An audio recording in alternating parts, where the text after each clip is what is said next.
Shalom, Yasharallah. First and foremost, I want to say all praise, honor, and glory to Yahweh Bahashim, Yahweh Shai, Bahashim Rachah HaKodash. Double honors to the apostles and elders of the house of David. Salutations to you, brothers, throughout the four corners of the earth. Teaching truth and righteousness and sincerity to you, Israelite foreigners. Come back home to the truth. To those that passed on, serving the Lord, the dead in Yahweh Shai shall arise first. To you, sisters who believe, keep encouraging and supporting your brothers who are out here teaching this truth. And lastly, but never least, always commemorate the sister who washed Yahweh Shai feet when you read the scriptures. I want to read a scripture real quick, and then I'm going to drive off for work. Jeremiah 9:4. Take ye heed every one of his neighbor, and trust ye not in any brother, for every brother will utterly supplant, and every neighbor will walk with slanders. Why am I reading the scripture? Well, I have a lot of life experience with people who ain't right, really. Inside and out of the truth. It's a lock. This coffee's dumb hot.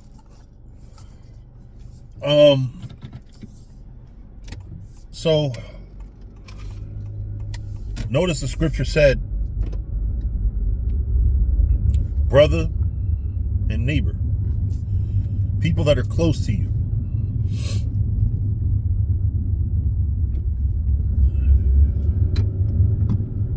When you in this truth, you have to watch everybody. You have to watch your own brothers. You know, I've been fortunate that the Lord has blessed me where I'm in a camp with brothers who aren't shiesty or shady, or, you know, and you know, they don't use brothers. They don't, you know, do this for me, and, you know, I know that it's gonna screw you over for a bit. You know what I'm saying? You know, brothers don't sacrifice each other here. But I have had the experience in life where I've seen brothers in Israel pretty much sacrifice brothers. I'm going to give a perfect example. I'm not going to say who. I'm not even going to say, you know, what state, whatever. I've signed for a brother's car. And the brother got the car repoed, and I signed for a brother's car, and the brother did the right thing by paying his car note correctly. And you know, so I have both sides of the spectrum there. You know, brothers that ain't shit and brothers that are, you know, upstanding, you know, respectable brothers.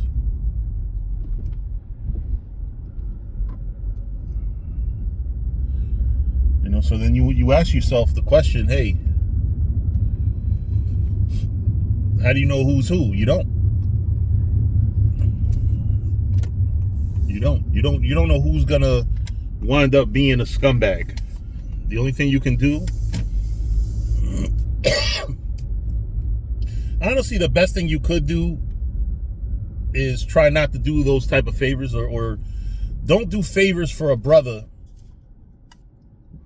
or even a nigga in this truth that is going to put you in a bad situation, or can put you potentially in a situation where if they don't do what they supposed to do, you get screwed over. You know, there's nothing like those one and done favors. There's nothing like those favors that, hey, oh, you need $50 here. You know, I'd rather lose $50 than 100 or 300. You know, but when you do too much for people, I found out that they appreciate less.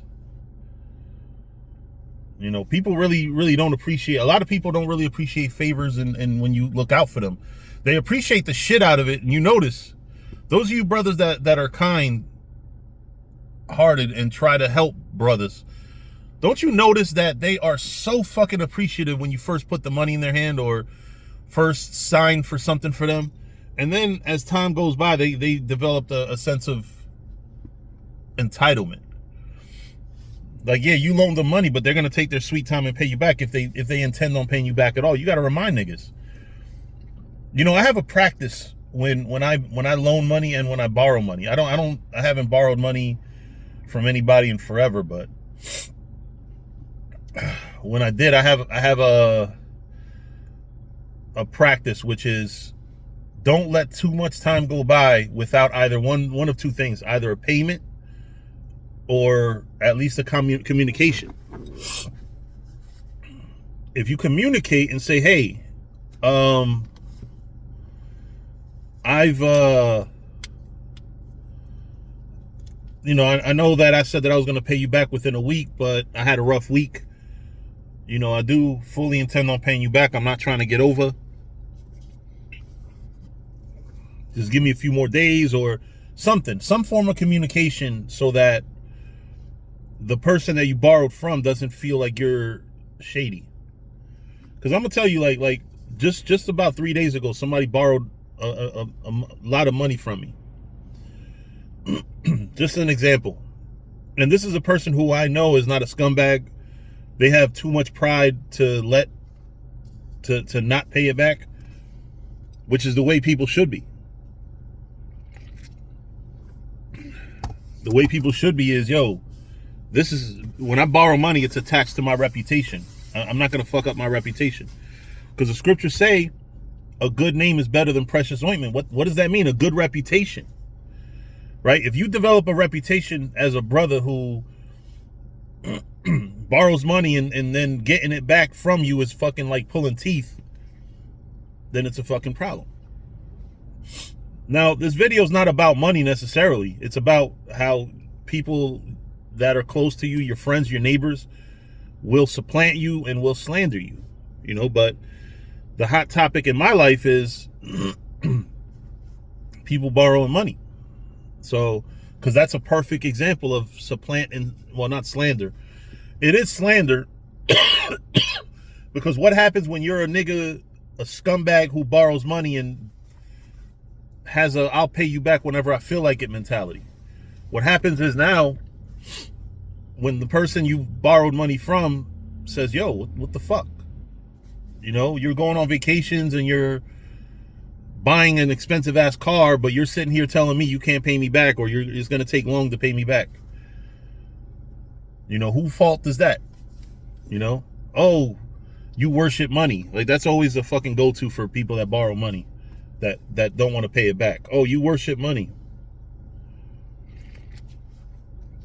Who the fuck borrows money and then tells the person that they borrowed from that they worship money? That's crazy. You know, but you know, the truth of the matter is, we live in a very cold world. We live in a world where people disguise themselves as friends and do such things. We live in a world where people will borrow money from you and take their sweet time to pay you back. We live in a world where people slander one another. You know, I remember not too long ago, my former roommate, you know, we shared a 3-bedroom apartment, and I had the 2 smaller bedrooms. He had the bigger one, pause. And he posted a video, and I guess it was at one of these fucking brunches, because all these fucking stupid wannabe luxurious, wannabe, you know, expand your horizons type niggas. All of them go to brunches and think that they're special. So I saw a bunch of faggots. Like, not everybody at the table. It was like at least 2 or 3. But it was a table full of people. And I said, pause. You know, and it wasn't even a statement that they saw. I put it on in the story. And you know, so it only went to his inbox. Next thing you know, I see a fucking he read what I put, but he didn't respond to me. He wrote something out and put that in his story. He said, I have friends of all walks of life, blah, blah, blah. I'm like, yo, could have just told me, hey, this is just somebody I work with or something. No, you got to fucking post it out there for the world to see. That's slander. Because basically although the person didn't tag me, it's still telling the whole world that basically some of your friends might have a problem with you having sodomite friends, which it wasn't even that. Just don't think don't invite me to hang out with them motherfuckers.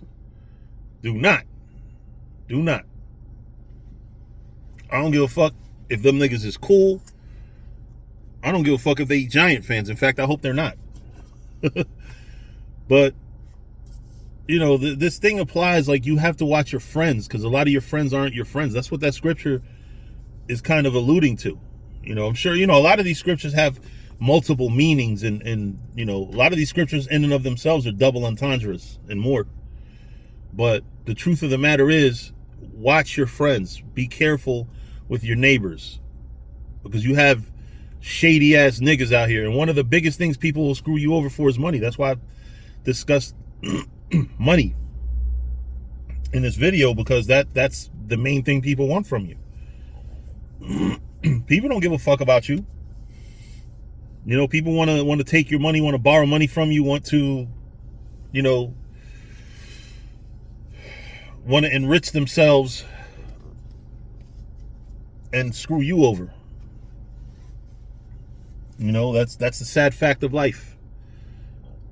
Salak. But yeah, definitely watch out for those people that you call your friends, because those are the ones that are close enough to you to stab you in your back. Matter of fact, I saw something last week actually, where two guys that are supposedly friends got into a scuffle, or almost got into a scuffle, and one of them worked for the other, and the one that worked for the other started slandering his former friend that gave him an opportunity for work. And that to me was deplorable. Yeah, the person that gave you the opportunity is a shady bastard. That doesn't mean you have to go around and now slander him. Even if your slander is accurate, like, remember that person gave you opportunity. But that's the way life is. You give people opportunity and they screw you over. That's life. Unfortunately, that scripture is warning you about people like that. You don't want to. You want to be careful who you give an opportunity to. I remember, matter of fact, another thing. I helped a friend get a job, and that person spent all his life complaining about that fucking job. That person really complained in front of the fucking manager that I spoke to give him the job. Because the manager one time told him, hey, I need you to go outside and push carts.